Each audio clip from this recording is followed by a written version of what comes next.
All right, it's SharnyP and Mama Fifi, and we are here today and get the word out during our month-long campaign for the month of February in love with my culture in honor of Black History Month. I want to remind Yay. everybody that Get the Word Out is a combination of two nonprofits. It is Crown Services Incorporated and We Are One Purpose. Crown Service Incorporated is looking to support children in foster care and those that are just receiving services in the mental health department of life and are looking for support, maybe have questions, guidance, and just don't really know what to do. We're not mental health providers, we're advocates. We can help in that advocacy and maybe giving you a direction of where to seek mental health support. With We Are One Purpose, this nonprofit is tackling homelessness in the LA County, which I think is amazing because that's a huge county. And as we know, homelessness is huge, a huge problem right now. So with these not two nonprofits coming together, we created Get the Word Out virtual block party so that we can continue to highlight those individuals and those nonprofits, those organizations that are taking the time to really pour into our community with different diverse services that you're not used to typically seeing, but can very much well benefit from. You just need Exactly. to know what's out there. And Mama Fifi, man, I Yay. had a conversation with her one or two times, and it is amazing. Mama Fifi, go ahead and tell them who you are. Hey, I'm Mama Fifi on the Unpacking My Past radio podcast with Queen Shay.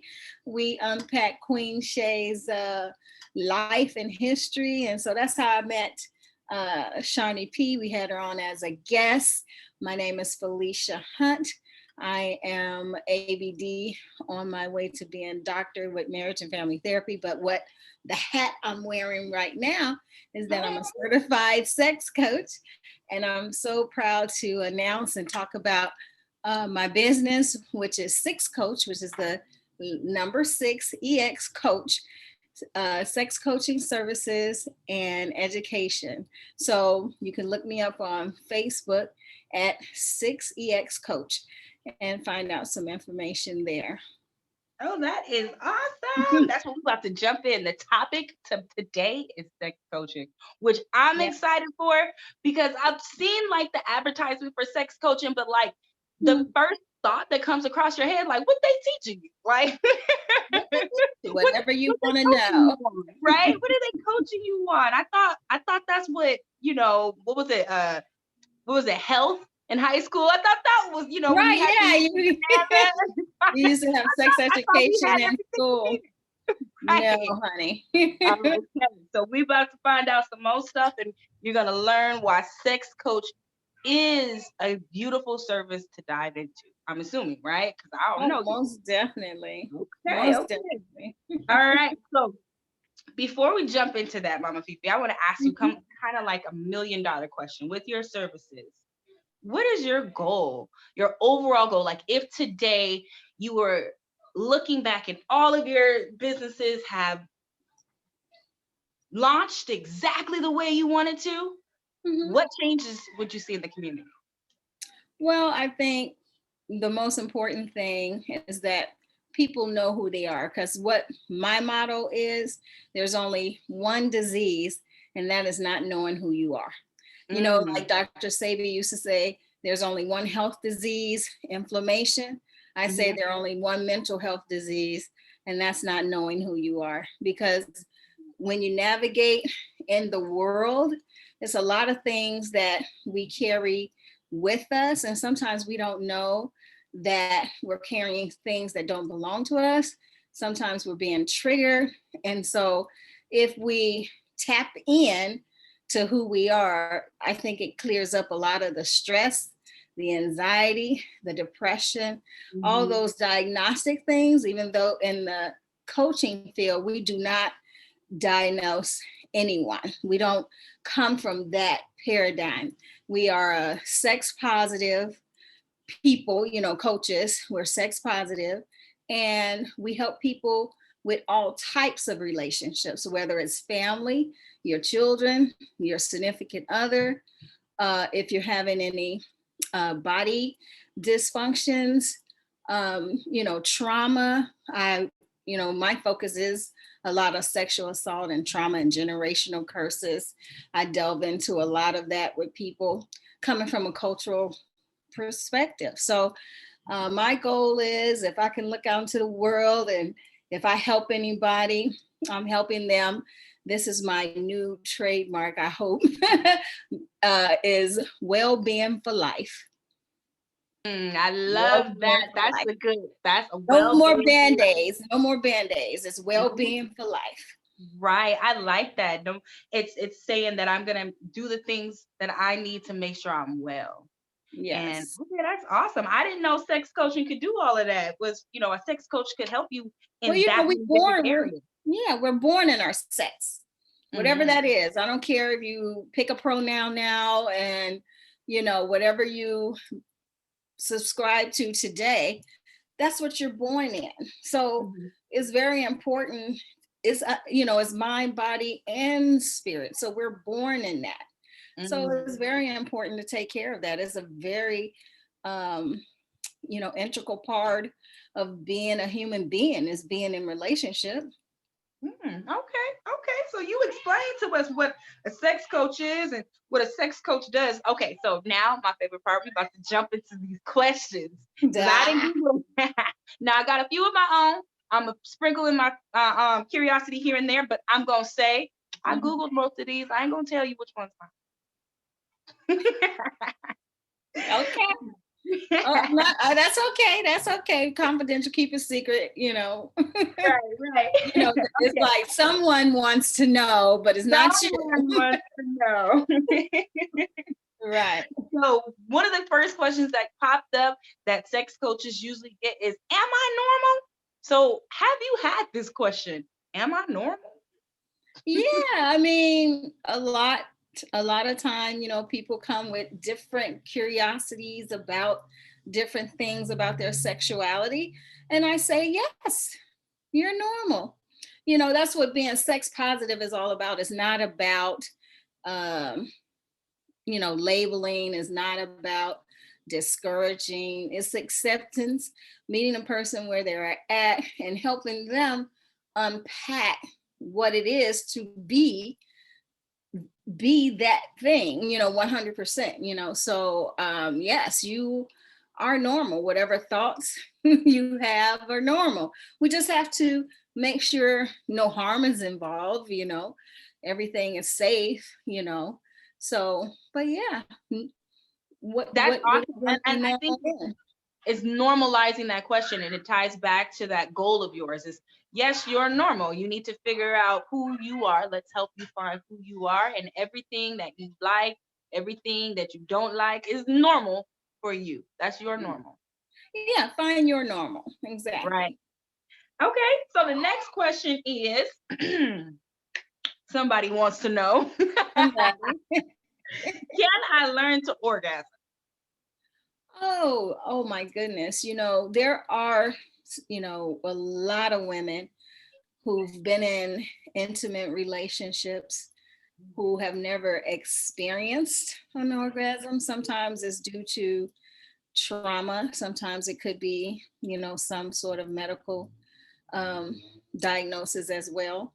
But once we get to the bottom of that, there are some things, women can do to learn how to orgasm. Because see, most of us, um, we will turn our bodies over to someone else to pleasure, but we won't take the time out to pleasure our own self or to know what can pleasure us, and so it's a lot of things a woman can do. Matter of fact, I learned about orgasm and meditation from an organization called One Taste, and it's a Wait, feminine practice. let me pause you. Say it again. Orgasm meditation. Orgasmic meditation, yes. What is Mhm. that before you explain who they It's are? a 15-minute practice where you have a stroker and a strokee, and the stroker strokes the upper left quadrant of the female clitoris for 15 minutes. And it's a meditation. There's nothing sexual about it. What it does is it helps the woman to hone in to her sexuality of who she is, and it helps the man to drop into his, feminine qualities of balancing himself out, about finding the feminine orgasm, because it moves, and he has to be in tune with the woman to find her orgasm. It's not about the climax, it's about being in orgasm, because being in orgasm, that's where things open up. That's where you begin to learn of yourself, and the man too. And it's educational. It's not a sexual thing. And it's not like, oh, now it's my turn, nothing like that. You set containers. It's a whole system that you have to follow. And it's amazing. It's amazing to be an Omer. So yeah, they call them. It's definitely different. It sounds amazing. I didn't even know. Like it sounds like something that we might be socially conditioned to think is taboo. But when you understand meditation and you understand the process of meditating, and that it is to connect to your breath and your breathing in your body, that makes total sense, because you can't connect to that piece of your body. Some people tighten up and they don't breathe, and you're supposed to breathe. And yes, I mean, orgasm is healing. I mean, back in Kemet, the ancient Egyptians, they did, the men would not spill their seed because they felt like it was giving up of their life, because it is life, it's life forming, their seed help produce life. So in their practice, they wouldn't just give up their seed, because it was life, and for the practice, what they did, they called it anking. And the anking was with the orgasm, they would make this figure 8 around the body, so that the orgasm can lift up from the lower part of your body where you orgasm, up into your heart, up into your brain, and come back around again. And so, it's been an ancient practice. We just so far removed, but what we can do as human beings when we come together with our orgasm, it's not just to, it's not just to just, oh, it feels good, oh, relief, I'll go to sleep. There's a lot to it. You can get even deeper. Well, that is amazing. I like that. I took you from your thought. Let's take you back to where you were going from, about, how you were looking into this. You went to one touch and you were talking about your experience. One taste, and how that was teaching you, I guess, a strategy on how a woman can learn to orgasm, who's someone that might be struggling with that, right? Yes, yeah. So first of all, we have to get comfortable with our bodies. I would suggest, getting in front of the mirror, being butt naked, looking at yourself. And then, laying down maybe with a hand mirror, so you can examine and see how you look, find all the different areas, your clitoris, and, start doing some touches, soft touch, or, finding the different pressures that you can start to feel sensation.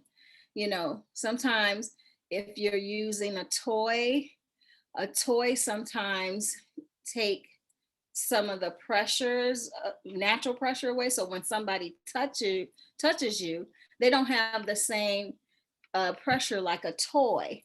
So then you might be used to orgasming with a toy versus a human being.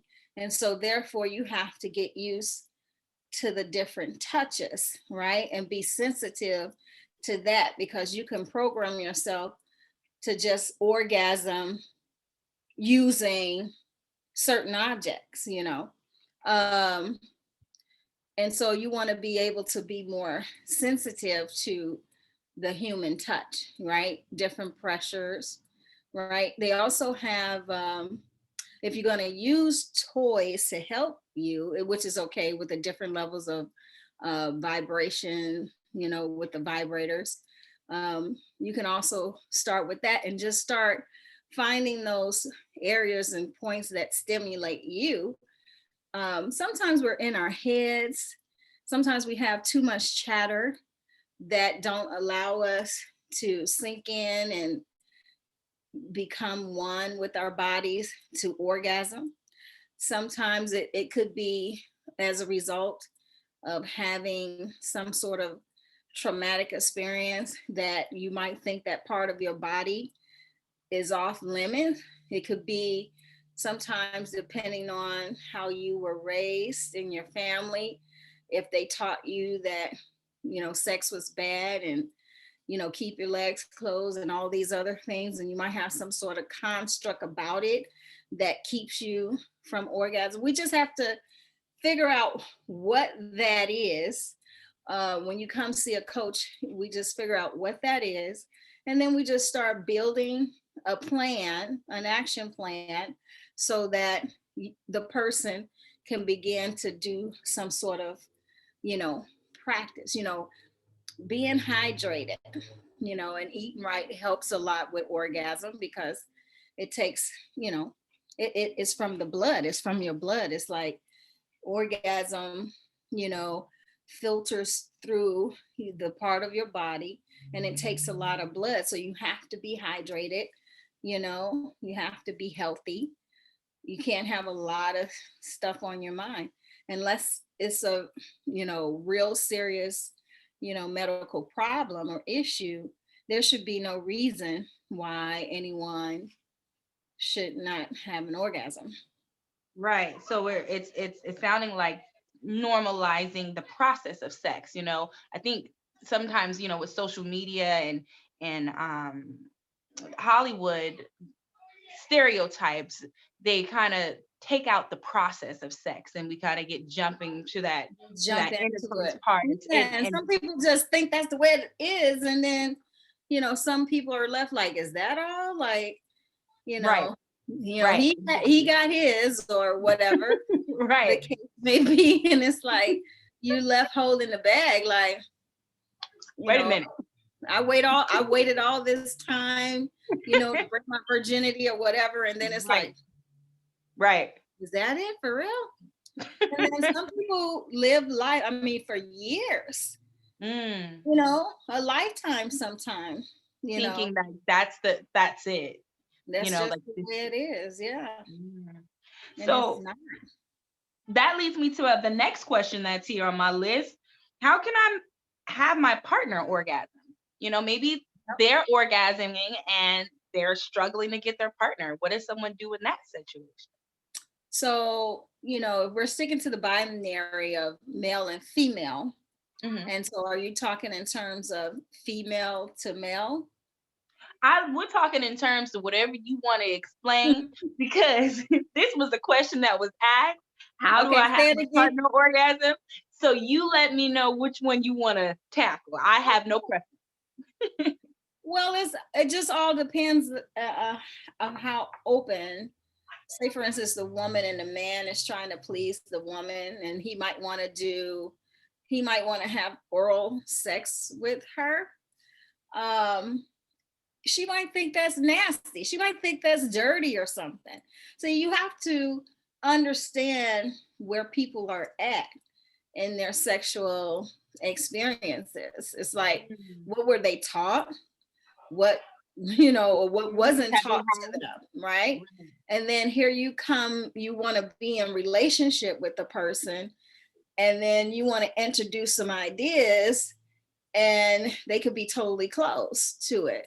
So I feel that everybody has a right to have exactly what they want in a relationship. So if it's very important to you and that person is not willing to do it, then, maybe you have to think about having other relationship, getting out of that one, going to another one until you find your right mate, your right partner. Sometimes we get together to learn certain things from each other, but that don't mean it's a forever, type of relationship.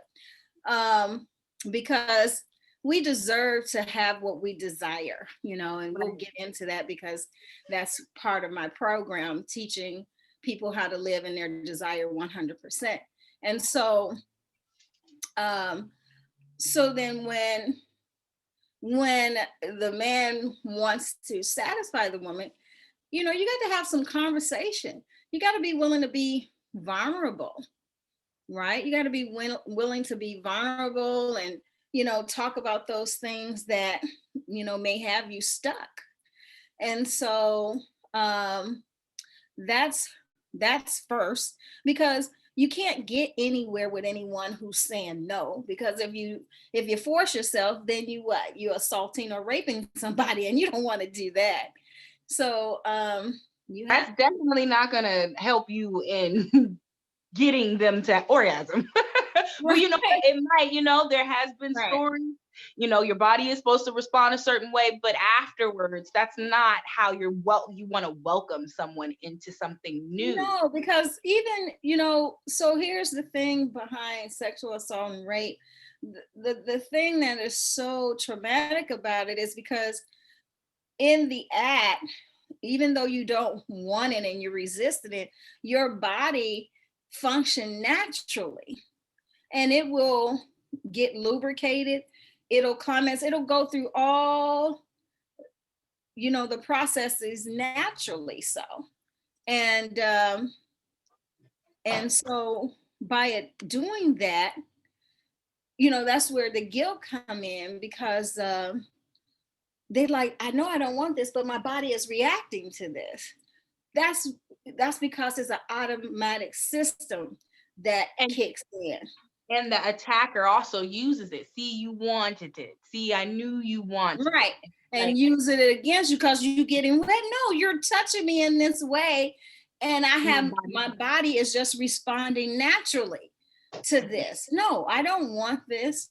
So to get back on topic and not to get too far off of that, you got to have conversation, right? And really find out what is keeping the person stuck. Now, on the other hand, say for instance, maybe the man, desired the woman and she's doing all she can, and he may be having some issues with impotency and all those things like that. Well, he would have to check his diet. He would have to check out what's on his brain. Is he stressed? Is it some sort of medication that he's taking that's causing him to have a low libido, or to not be able to get an erection, because medication can affect that. So once he look into all of those things and find a way to correct some of those things, then he should not have any problems with getting an erection and climaxing. Now, see, some men have anxiety around performance issues. And so when they have that anxiety, it causes them not to get erect. It causes them not to be able to, have an orgasm, because they're so worried and wrapped up in their heads that they're not gonna meet the task. Perform, exactly. And the sexual act was never meant to be a performance, but just like you mentioned earlier, with everything that you see on TV, and even if you get porn is just that, entertainment, but that's not how it is in the bedroom in the real world. But they take, if you study the porn, introduce at really young ages, and that's all you know about sex. And if you take that into the relationship, that's all you're gonna get is a bunch of performance, and the other person gonna be like, how do I tell this person that that's not what I want? Yeah, right. What I want. And a lot of times, too, flipping back to the woman, she will be in her head and think that the man should know what to do. Mm-hmm. And she won't communicate. That I have found victim to that. Like, ain't you supposed to know? No, I mean, even though men have, after you get a certain age, you've been in and out of relationship and you have certain experiences, you could, think, but you need to come to the table being open as if you don't know, so that the person can tell you what it is that they like. Yeah, I But think that's that's what we something have very to important. do as women. We have to use our voices, and sometimes our voices before the age of 18, with the statistics, most of us have already been sexually assaulted. So we've lost our voice because of that trauma, and we don't know how to speak to what we want, because 9 times out of 10 we're still feeling guilty or shame behind it, and we're carrying that. That sounds pretty accurate, at least for me and my sexual trauma. Yeah, that sounds about right. So we don't go into mine, right? So I'm like, oh, I got some more questions, right? Okay. My curiosity went up. No. That's okay. Let's stay here. This is gonna turn into a therapy session. The next question Google asked was, does size matter? That's the big question, right? I know, right? Right. Well, see, here's the ticket. See, most people don't know that the average size is no more than 4 inches long and 3 inches wide. That's just the norm. If you're outside of that, then hey, bless you. But but on the normal level, but so I believe, now this is me personal as a coach, that if you settle yourself enough with whoever you want to be in that intimate spot with, you can enjoy, whatever they're working with. You just have to be enjoying each other. Yeah, you have to be present. You know what I mean? I think it's definitely enjoying each other, because I mean, just attesting from my own experience from different sizes. I have not only slept with one man in my life, not the Virgin Mary, okay? So in my experience of different sizes, I've had larger than average and I've had smaller than average, and I've been comfortable with smaller because of my connection with the person. And I've been very uncomfortable with larger because I didn't have a very big connection. And this person thought, oh, because I got the size, that's all you want. You know what I mean? The kind of thing. So I definitely think it's not about size. I think it's the connection. And I think it's more with the connection as well. I mean, it could be I think it's the act of trying to please each other. When I've been in those relationships with my intimate partners, like even my ex, who I was with for 2 years, it was his focus was me.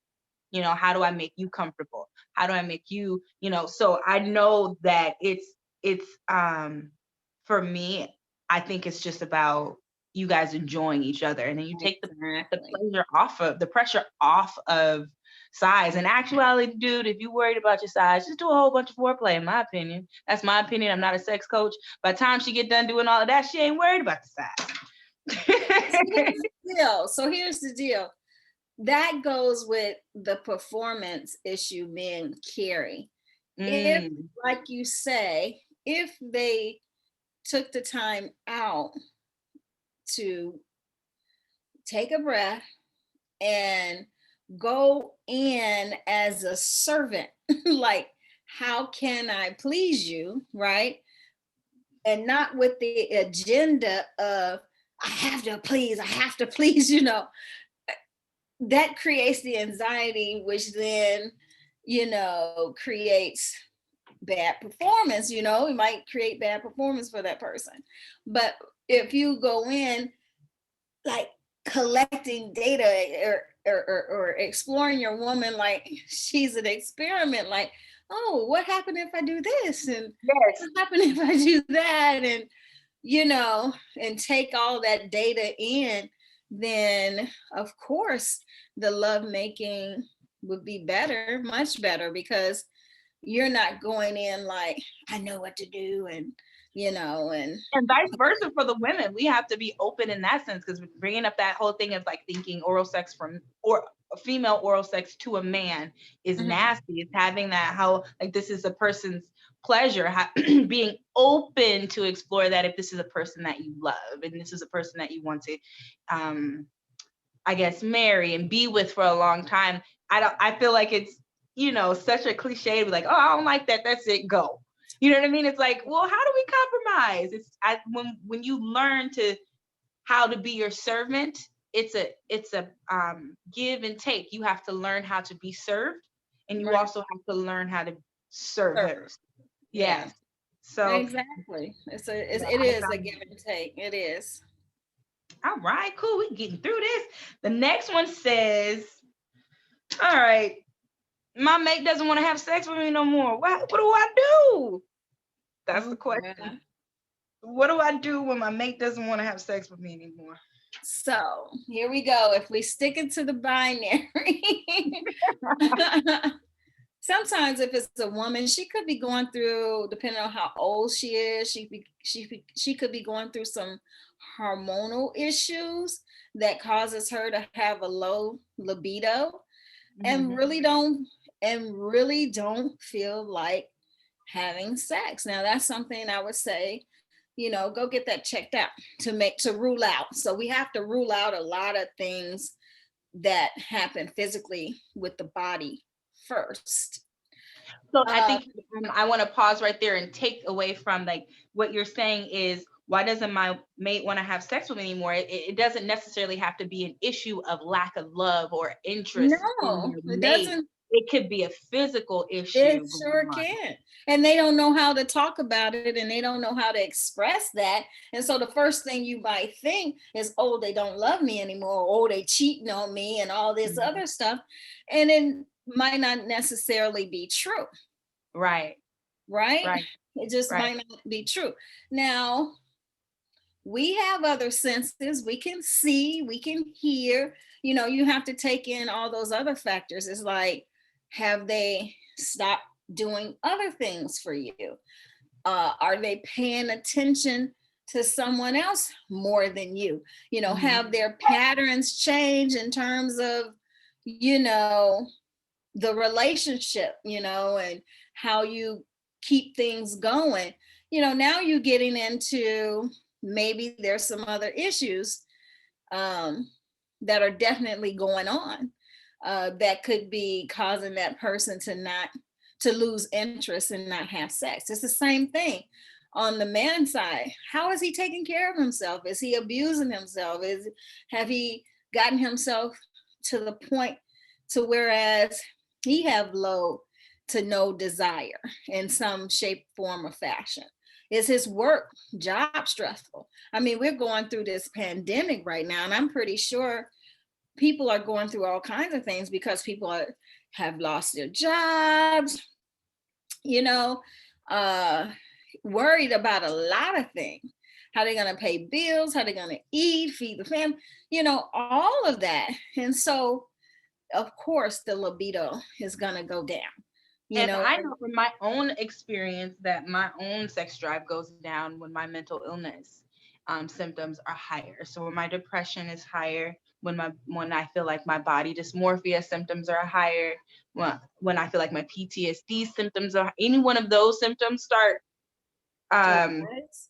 yeah to rise, my desire will definitely plummet, and It's some on the quicker than back burner. others. Yes, yes, it goes on the On back the burner. back burner. Like I'm not worried about what. No, I got 100 things on my mind right now. Like Exactly. that is not it. So I think that's very important to point out that taking the time to pause with your mate and seeing that the low sex drive is actually a cry for something else. And have the conversation, be vulnerable. And that's most often with couple, that's what it is. They don't know how to have the conversation. They don't know how to be vulnerable. And that's where I step in to help them see, because what they don't realize when you get into a relationship, it is your relationship. You're not having a relationship for your parents, your grandparents, your friends, your family. Most people try to hold up this image of being in relationship as related to their own personal history. But Right. when you get together in a relationship, what I do, I give you permission to create your own. Mm-hmm. That means find out what each other like. Find Mm-hmm. out how you want your relationship to be. Mm-hmm. Like tailor it to you Mm-hmm. so Right. that you can have the best relationship possible. Right. You're not trying to have, oh, my parents been married for 50 years and you don't know how they got there, but you want that. Well, you have to investigate for you Right. how you can make those 50 years come for Right. you, Right. not what your parents did to make the 50 years. Because, truth be told, if you sit down with them, they'll tell you about them hard times and spots and everything. And, things wasn't easy, but they did that because that's what they chose to do. Now Mm-hmm. you have to create your own relationship with your partner, because when you come together, you are one. Mm-hmm. You're one. And so you got to come, but you don't come together half. You don't say, I'm a half and you're a half and we're going to make the whole. No, It's two whole. 100% of you and 100% of the other person. You come together and you have the one, Right. Right. And I think what I love from this question alone, validating, my quote, my Mhm. SharnyP quote that I said, it's my quote and I don't remember the words.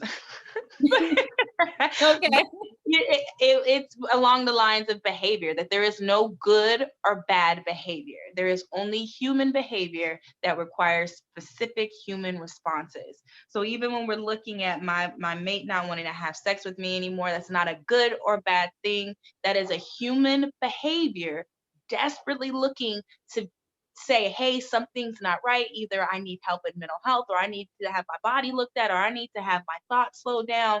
Something is being, some or red. I or I cannot have your toxicness, Right. your toxicity, keep coming into me. It's like they Right. might be holding off, like, wait a minute, something, Right. something is going on with you that I But just want that nonetheless, kind of energy it's a off. cry.